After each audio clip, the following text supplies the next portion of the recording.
All right, people. Good evening. We got more pro football focus stuff to take a look at here. We're going to do the defensive side of the ball now. As you guys know, we do this just to see what PFF is saying, more so than claiming that they're always right or always wrong. Just always kind of interesting to get a feel for what they think, because they do put in a lot of good work. I don't think they get everything right, but they do a pretty good job.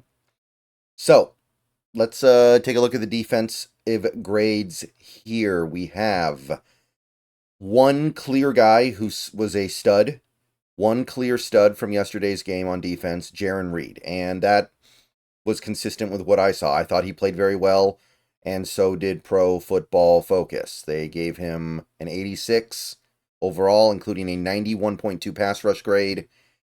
He is proving that he still has gas in the tank, and at this point, and I didn't think I was going to be here before the season started, I'd really like to try to bring him back next year, if at all possible. Very valuable to have a guy like that.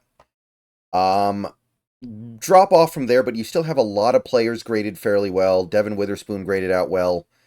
Josh Joby graded out very well as well. Remember, this is defense, not special teams. And then you have Reek Woolen, and this does highlight a couple things. First of all, Reek Woolen, even though he's in the spotlight right now, justifiably so, and even though a lot of people are very unhappy with him, he didn't play a particularly bad game this week. I don't think you can really put too much of this on him, including that last touchdown by Justin Jefferson, by the way, which clearly, I think if you look at these grades, you can determine, and you can also look at their metrics and determine, they don't think that play was his fault. They think it was Julian Love's fault, at least mostly, and I think that's obviously the correct assessment there. So, Woolen graded out well. Leonard Williams graded out well. That's with a crap penalty, by the way. That penalty was absolute garbage, and he still came out with a good grade. Tyrese Knight, nice bounce back game for him after last week, right? We got some edge rushers here graded for favorably. Nwosu. People are hating on him a little bit right now, and I understand why. I'm not saying anything he's doing is great or justifying the money he's going to make next year, but graded out pretty well. Mafe graded out pretty well. Kobe Bryant, workable. Even with Byron Murphy's devastating penalty, he got graded a little bit above average. I'm not going to sit here and act like it's anything to freak out about, but it does tell you that on the whole, this team is doing work. That this team is at least getting some positive things going. And I think that's probably a fair evaluation right now.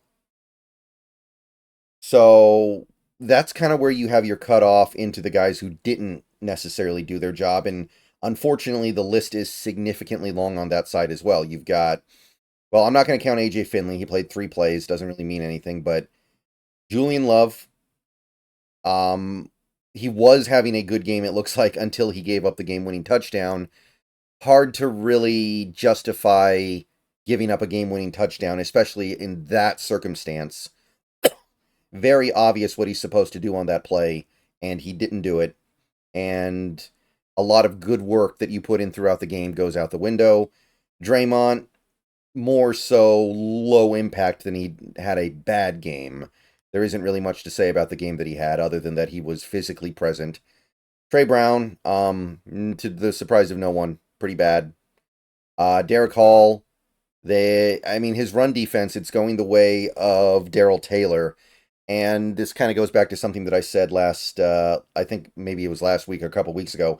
It feels like Derek Hall is like a good version of Darrell Taylor at this point, where he can't defend the run.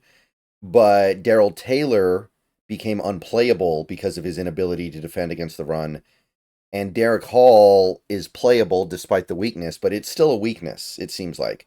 It's consistent with what I see as well. He did get a sack, but I mean, we've got stuff to work on here, and it may not be something that you can work out of there.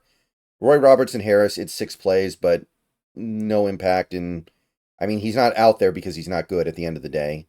Rayshawn, not particularly good. Ernest Jones, things have soured for this guy fairly quickly here.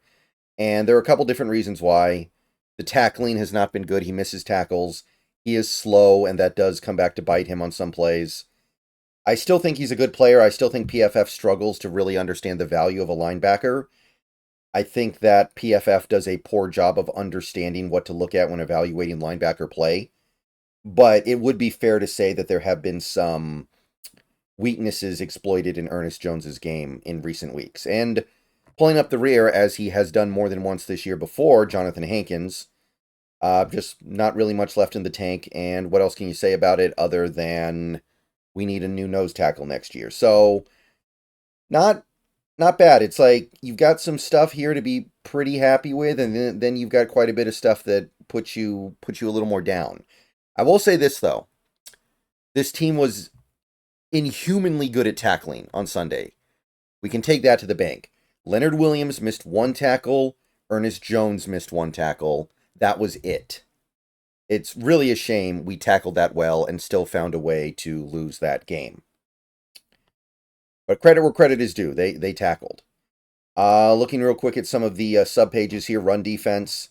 Leonard Williams, 4 run stops. Average depth of tackle, 1.8. He's a killer, man. Even in a game like this where he doesn't get a ton of pressure, where he's not cooking the quarterback every other play, you still see the positive impact of this guy. And I got to give it up to Nwosu as well. Yeah, there's some problems with the way that he's playing right now in terms of being a super impactful edge rusher, but 3 run stops, 2.3 average depth of tackle, that tells me that he's providing value there that a guy like Derek Hall just isn't. So, worth pointing out as we're trying to make some of these decisions in the offseason. But I understand that we don't pay a lot of massive money to an edge rusher to stop the run. So, it's complicated. That's really about it. That's all the stuff that stands out. Nobody else had more than 1 run stop. Tyrese Knight not having any run stops, combined with Ernest Jones only having 1. That's not really what you like to see. The Vikings didn't kill us with their running game or anything, but this is not what we're used to seeing. This is not in line with what we typically see from the Bobby Wagners of the world. So, run defense overall pretty good, but look at the guys leading the way. It's not necessarily the guys you would expect. Certainly interesting. Pass rush. Not bad. Not great either. 15 total pressures, 3 sacks, 5 hits, 7 hurries. Not bad. Jaren Hall was kind of the star of the show in terms of efficiency. 3 pressures. Leonard Williams did have 4 pressures, by the way, so even though he didn't get a sack, he was playing really good football, and he was cooking it up, and he was doing stuff that very few players in this league can do. So even in a game where he didn't set the stat line on fire, I do think it's worth noting that he played very well against the run and provided value against the pass. Remember, part of the problem was he picked up a holding penalty that was bunk. That's hurting his grade significantly. Let's see here. Boye Mafe with 2 pressures, including a sack. Nwosu with 2 pressures, including a hit. So there's stuff happening there. Draymond had 1 QB hit. Ernest Jones had a pressure. Derek Hall had 1, which I think that was the play where Sam Darnold fell down intentionally. But at the same time, he also got a sack on a play where Trey Brown lined up offside. So maybe he deserves that. Maybe that's just like ball don't lie or something. Witherspoon got 1 on the blitz, and that's it. Obviously, Murphy should have had 1, but he grabbed a face mask. And yes, Byron Murphy, you did grab the face mask. I think that's pretty clear on replay. Didn't count. So when you actually look at the numbers, it's not the worst. We actually got a workable amount of pressure. I would say that we needed it to be a little bit better. We're playing one of the better offenses in the league. We needed that game, and we needed to bring it a little bit more. Maybe it would have been as simple as Byron Murphy's sack counting, right? That would have set up 3rd and 19 with less than 4 minutes to go. That would have completely changed the tenor of the end of that game, and we have a very good chance of winning at that point. Our win probability probably would have been close to 80%. So maybe it's that simple, but it's not terrible, you know? It's something that I'm taking the good with the bad on. We were playing Kevin O'Connell and the Vikings offense. They're good. Coverage. There's definitely going to be some bad here, and it's pretty well spread around. You've got Joby giving up 55 yards on 6 targets, right? That's okay. I'm not super excited about it. Witherspoon, 38 yards on 6 targets. That's okay, I guess. Okay, sure.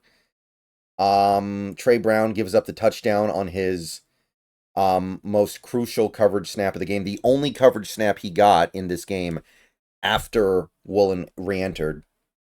So that's embarrassing. Obviously, Julian Love, only 1 target, but it was a disastrous one. It's kind of interesting Ernest Jones gets such a bad coverage grade when his impact on the game in terms of coverage was actually kind of minimal. He gave up a touchdown, I understand that, but it was a goal line touchdown. Let's not act like it was some 50-yard play.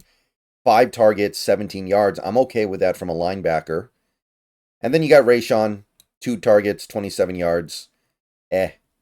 Whatever. So the guy who actually stands out here, and I kind of hate to say it because he doesn't need to hear any praise right now, is Woolen. 8 targets, 28 yards, 3 completions, 2 PBUs. He actually did play, statistically anyway, well in coverage in this game, and he didn't blow anything in run defense or tackling. I think when you break it down, he played a pretty good game. Kobe Bryant, 2 targets, 19 yards. I'll live with that. Tyrese Knight, 1 target, 9 yards. Okay. Like, again, I don't want to praise Woolen right now, but he stands out in this group for really doing his job in coverage in this game. And again, maybe there's some percentage of fault you can give him for the second Jefferson touchdown catch, but he's clearly not the primary person to blame for that play. It's cover 2. There's no way you can put it on him. So that's your coverage data for the week. It's spread out pretty well. No one single person's a disaster. Julian Love's like the closest thing to a disaster, and you're talking about one play there, right? It's one play. So it's so much of this stuff, you look at this game, you look back at that game, and you're just like, everything's like okay. We needed better than okay. And I know it's hard to be better than okay against an elite team like the Vikings, but we needed to be better than okay, and not enough was. Special teams, AJ Barner stands out. Derek Young stands out. Josh Ross a little bit, I guess. Pharaoh Brown. Those would be your standout special teamers for the day on PFF's side. And the one big negative was Joby because he had the penalty, which was pretty bad, admittedly. So I have no problem penalizing him for that. Michael Dixon with the good punt score. Jalen Darden did an adequate job returning punts, but really all he has to do that is catch the ball and not fumble it. Okay, so I think that is really about all that can be said. That's PFF. I mean, it's not bad. It's not bad, and they didn't play badly yesterday. I thought they played probably about average overall, and that's reflected pretty well in these overall scores. They were average. They gave up about an average number of points to a really good Vikings offense. They got decent QB pressure. They forced no turnovers. And they couldn't seal the win at the end. I call that somewhere around average. All right. See you guys later. Go Hawks. Maybe another video later today. I'm not sure. But either way, talk to you guys soon.